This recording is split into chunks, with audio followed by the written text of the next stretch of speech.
Marriage isn't just about sharing a home, it's about sharing hearts. So, what happens when the connection starts to fade and we begin to feel more like roommates? If past conflicts, stress, or routine have created distance, it is time to bridge the gap and rekindle intimacy. Why do we drift apart? Even the strongest marriages goes through seasons where emotional and physical closeness seem to disappear. Sometimes it is unresolved conflicts. Other times it's the busyness of life, parenting or ministry that slowly erodes the spark. The key is recognizing the drift before it turns into emotional disconnection. So what are the signs that shows that you are living like roommates and not lovers? One, conversations are mostly about responsibilities and not feelings or dreams. Two, you spend time in the same space but you don't truly connect. Three, physical intimacy is very rare, or it feels more like duty than pleasure. And four, you feel emotionally distant, even when you are sitting next to each other. So let's look at the practical steps to rebuilding the connection. One, acknowledge the distance without blame. Acknowledge the distance without blame.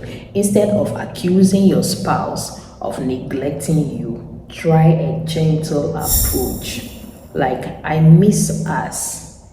I feel like we haven't truly connected in a while. Can we change that? That is a better approach.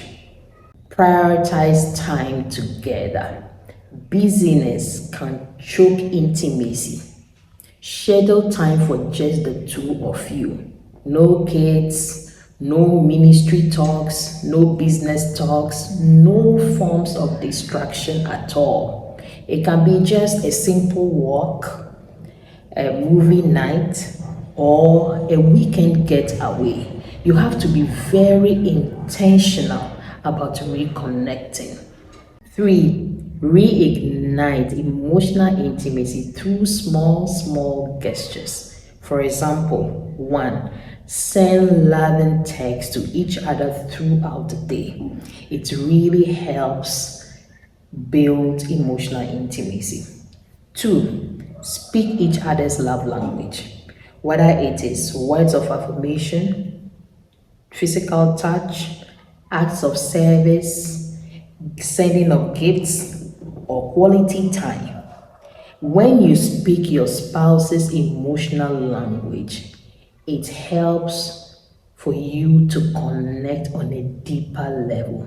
That is the only way you can touch them in a very deep way.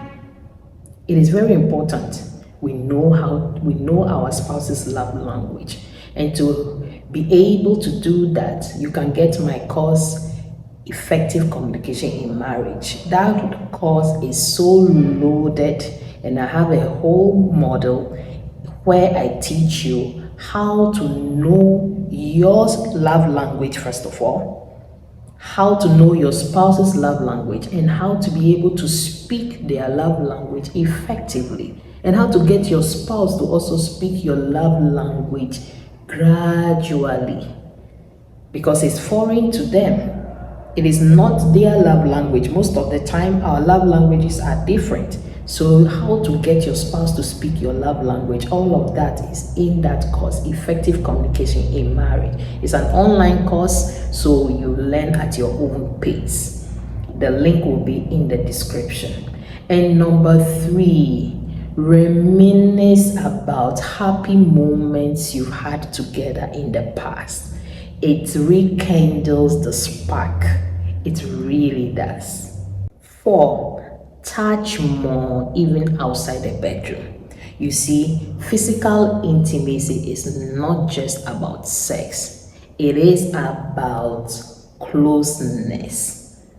So hold hands, hug each other, Even sitting close to each other can create warmth and safety in the relationship. 5. Heal past wounds together. If conflict has created distance, take time to address it with humility and grace. Apologize when needed. Extend forgiveness when the apology comes, and commit to moving forward and not backwards. 6. Pray together. This is so important. There is something powerful about inviting God into our intimacy. Praying together builds spiritual closeness that overflows into our physical and emotional connection. Feeling like roommates doesn't mean the love is lost. It simply means that the connection needs to be restored. The good news is that by being intentional and with love and small daily efforts, we can be able to reignite the spark and bring back the passion in our marriages. Need help restoring emotional closeness in your marriage?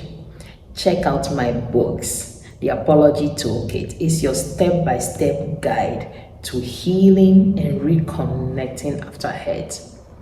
Talk, Don't Fight is the book that's going to give you practical strategies for conflict-free communication in your marriage. Are you ready to transform your marriage? Start today, not tomorrow. Start today. I want you to drop a comment and let me know which of these strategies you are going to start doing immediately. And please like this video, share it to other Christian couples so they can get blessed as well. And don't forget to subscribe to my channel. God bless you, and I will see you in my next video where I will show you what to do if your spouse doesn't want to change. How to improve communication even if they are not trying.